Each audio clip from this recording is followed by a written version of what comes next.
تو شاہی ہے پرواز ہے کام تیرا، تو شاہی ہے پرواز ہے کام تیرا، تیرے سامنے آسماں اور بھی ہیں۔ معزز ناظرین، آج ہم 14 اگست یعنی جشن آزادی منا رہے ہیں۔ ہمارے دلوں میں اپنے وطن کے لیے بے حد پیار ہے اور یہی پیار ہمیں اپنے وطن کے لیے قربانی دینے سے روکتا نہیں ہے۔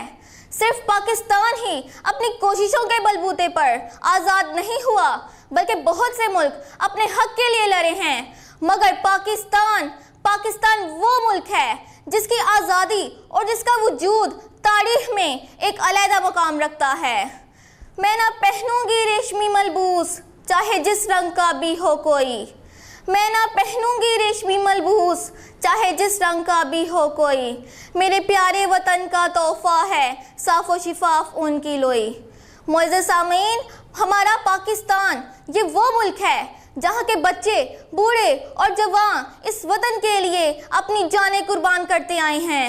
سوچئے، وہ مائیں جنہوں نے اپنے بیٹے کھوئے ہیں، وہ مائیں جنہوں نے اپنے جگر کے ٹکڑوں کو سرحدوں پر اس وطن کی خاطر حاضر کیا ہے، وہ مائیں جنہوں نے جوان، بہادر اور نڈر سپوتوں کی خون میں لت پت لاشیں پڑی اپنی آنکھوں سے دیکھیں اور پھر اپنے چہرے پر مسکراہٹ لا کر کہا کہ مجھے فخر ہے اپنے لال پر کہ جس نے اس وطن کی خاطر اپنی جان قربان کی۔ ہمیں ایسے والدین پر ناز ہے جو اپنے بچوں کو ایسے وطن پر جان لٹا دینے کی نصیحت کرتے ہیں۔ کر چلے ہم فدا جانو تن ساتھیوں، کر چلے ہم فدا جانو تن ساتھیوں، اب تمہارے حوالے وطن ساتھیوں۔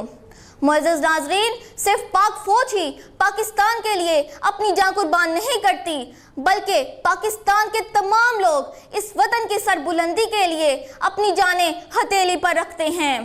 14 اگست وہ دن ہے جس دن ہم آزاد ہوئے، وہ دن جس دن سے ہم خود مختار زندگی گزارتے ہیں، وہ دن جس دن ہم محتاجی سے آزاد ہوئے، وہ دن جس دن ہم پاکستانی بن کر دنیا کے نقشے پر ابھرے ہیں۔ بتانے رنگ و بو کو توڑ کر ملت میں گم ہو جا، بتانے رنگ و بو کو توڑ کر ملت میں گم ہو جا، نہ تو رانی رہے باقی، نہ ایرانی نہ افغانی۔ معزز سامعین، کیا یہ کم ہے کہ اللہ تعالیٰ نے ہمیں ایک علیحدہ وطن پاکستان جیسی نعمت عطا کی؟ کیا یہ کم ہے کہ اللہ تعالیٰ نے ہمیں قائد اعظم جیسا لیڈر دیا؟ کیا یہ کم ہے کہ اللہ تعالیٰ نے ہمیں علامہ اقبال جیسا شاعر عطا کیا؟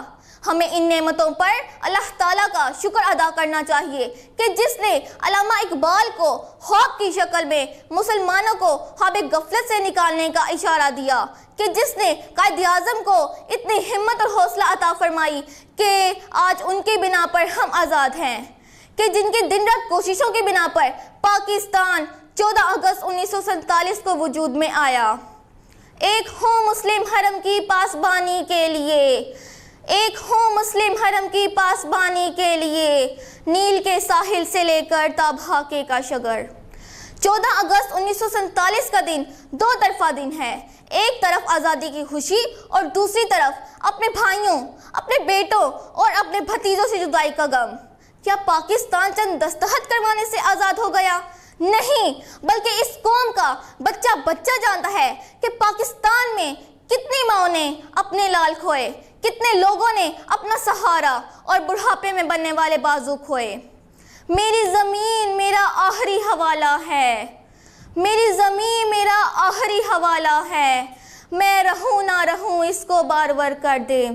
معزز ناظرین، ہمیں فخر ہے ان جوانوں پر جنہوں نے آج بھی سرحدوں پر اپنی جان، اپنا گھر بار اس وطن کے لیے وقف کر دیا ہے۔ بے شک یہ ایک ذمہ داری ہے جو بہت کم لوگوں کو نصیب ہوتی ہے۔ آج ہم 14 اگست منا رہے ہیں، اپنے پاکستان کی 71ویں سالگرہ۔ اللہ تعالیٰ ہماری زندگی میں یہ دن بار بار لائے اور مستقبل میں ہمیں بھی یہ سعادت نصیب ہو کہ ہم بھی اپنے وطن کے لیے کچھ کر سکیں۔ صرف جان کو مد نظر رکھتے ہوئے ہی ہم اپنے وطن کے لیے کچھ کر سکتے ہیں؟ نہیں، بلکہ اگر ہم چاہیں تو اس کی خوبصورتی کو بڑھا سکتے ہیں۔ مالیوں کے ساتھ مل کر اگر ہم پھول پودے اگائیں، ان کی صاف صفائی کا خیال رکھیں تو پھر ہی ہم اپنے وطن کے لیے کچھ کر سکتے ہیں۔ غربت میں ہو اگر ہم، رہتا ہے دل وطن میں، غربت میں ہو اگر ہم رہتا ہے دل وطن میں، سمجھو وہیں ہمیں بھی دل ہو جہاں ہمارا۔ اللہ تعالیٰ ہماری زندگی میں یہ دن بار بار لائے یا رب العالمین۔ اپنی ملت پر قیاس اقوام مغرب سے نہ کر، اپنی ملت پر قیاس اقوام مغرب سے نہ کر، خاص ہے ترکیب میں قوم رسول ہاشمی۔ ان کی جمعیت کا ہے ملک و نسب پر انحصار، ان کی جمعیت کا ہے ملک و نسب پر انحصار، قوت مذہب سے مستحکم ہے جمعیت تیری۔ Thank you.